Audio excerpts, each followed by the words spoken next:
What's up, y'all? Welcome back to another edition of Purple Bear Biology. We are going to continue our exploration of the chemistry of anatomy and discuss why water is so incredibly cool and important. We are also going to talk about what pH is and how buffers helped us to balance our blood pH.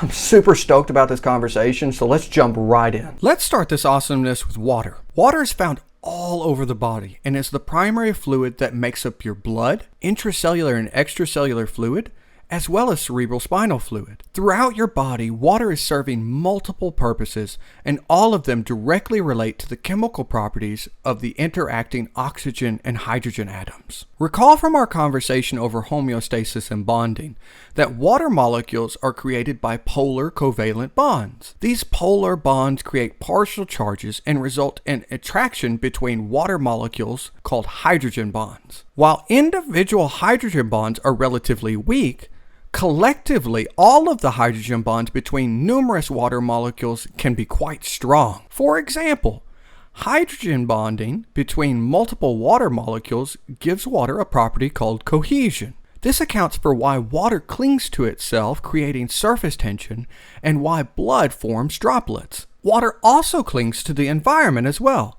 When the charge of the water molecules causes them to stick to their surroundings, this is referred to as adhesion. You may remember looking at a graduated cylinder in science class and being told to measure from the bottom of the meniscus. The meniscus, or the dip in the water level that forms when the water is in a narrow column, is due to both cohesion and adhesion. When the cylinder is very small, like a glass capillary tube, the adhesive pull on the glass and the cohesive pull on adjacent water molecules is enough to pull the water in and up the tube without any suction. This is called capillary action, water moving on its own. Now that is pretty cool.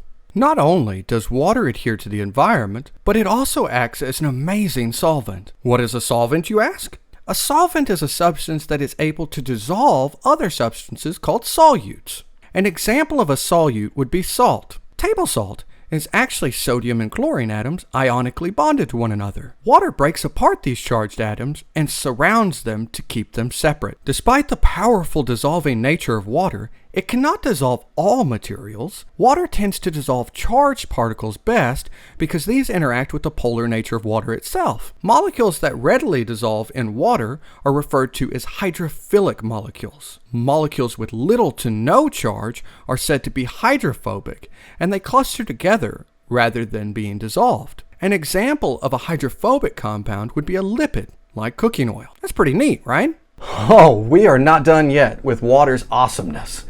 Water's polar covalent bonds provide water with a high heat capacity. What does that mean? Well, because each molecule of water interacts with those around it, it takes a lot of energy to get those water molecules to transition between stages of matter, like from liquid to gas. For example, if you boil a pot of water on a stove, you will find that it takes a lot of heat to start producing steam.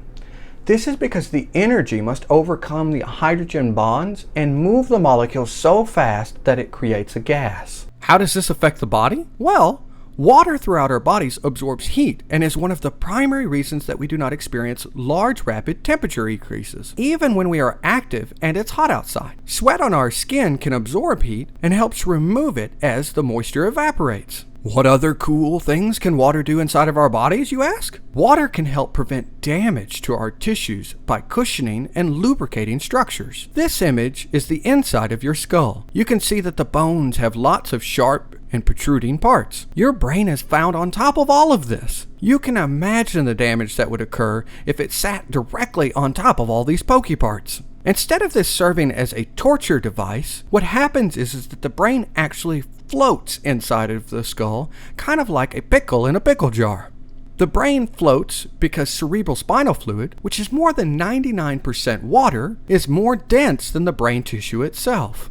We can also find water in the form of synovial fluid, serving as a protective cushion, helping prevent the cartilage from tearing and bones from rubbing together. Similar to these cushion functions, water can be found around moving organs like the heart and lungs. As the heart pumps and the lungs expand, they are in danger of becoming damaged from the friction of rubbing on surrounding tissues. To prevent this type of damage, there are membranes wrapped around these organs kind of like a saran wrap. Between the two layers of wrapping, we can find a space housing a water-based fluid called serous fluid. This fluid reduces friction by lubricating this space between the moving tissues and where it attaches to the body cavity.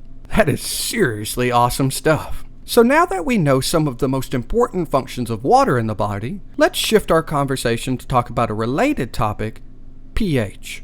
You have probably heard about pH before in terms of acidic or basic. pH is measured on a scale of 0 to 14, where low numbers are very acidic and high numbers are very basic.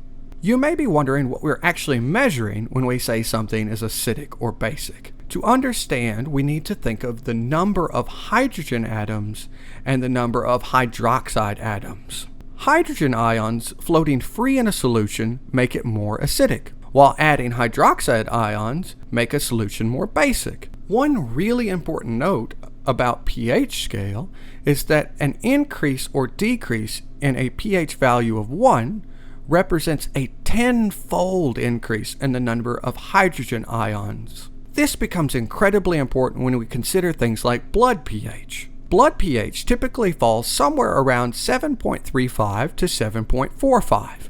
If a patient's blood goes from 7.4 to 6.4, they are actually experiencing an increase of 10 times the number of acidic molecules. This relatively small change in pH would put the patient's blood in a condition called acidosis, and at a 6.4, they would probably be dead.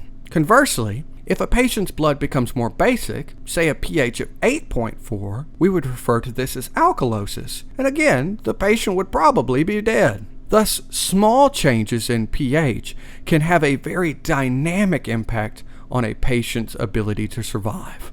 So if there's a small range of overall pH values that we can survive, how do you think our bodies maintain pH of our blood? It uses a really cool system called a buffer. And guess who plays a pivotal role in our blood buffer system? That's right, our good old friend water. Buffers serve to prevent large swings in pH when hydrogen or hydroxide ions are added. They accomplish this by utilizing reversible chemical reactions involved in accepting or donating hydrogen ions to the solution. Here's how it works in our system. When hydrogen ions are added to the solution, the increased concentration causes the reaction to proceed to the left, creating more carbonic acid. Because the overall number of free hydrogen ions in the solution does not increase, the pH remains constant. Now keep in mind that the reaction is reversible. So if the free hydrogen ion concentrations were to drop, then carbonic acid would break down into bicarbonate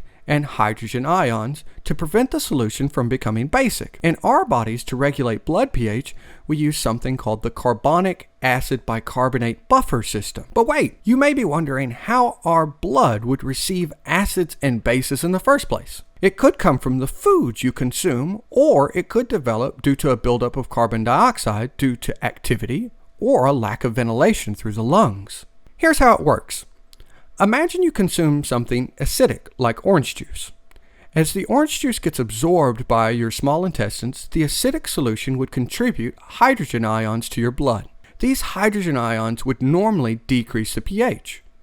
But bicarbonate, also found in your blood, can bind to these free hydrogen ions and form a compound called carbonic acid. Because the hydrogen ions get bound to another molecule, they do not contribute to the pH change. Your body could then send the carbonic acid to the lungs, where it could further be converted to carbon dioxide and water. The CO2 can be exhaled, and the water can be recycled for other uses. The reversibility of this reaction cannot be overemphasized.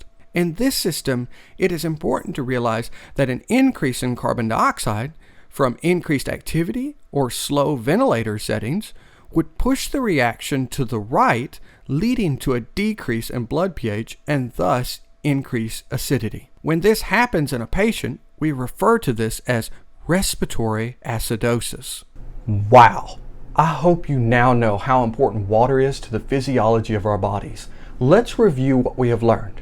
First, Polar covalent bonds create interactive water molecules, resulting in some pretty cool properties like surface tension, heat absorption, and dissolving polar compounds. Second, water serves multiple physiological functions in our body, including temperature regulation, tissue protection, and pH balance. pH represents the ratio of hydrogen atoms to hydroxide ions and is quantified using a scale of 1 to 14, where solutions with low values are considered very acidic and solutions with high values are considered basic. And then third, small changes in pH can be lethal, so our body uses a carbonic acid buffer system to balance pH changes by contributing or removing free hydrogen ions in a solution. Well, that's it for this episode of Purple Bear Biology.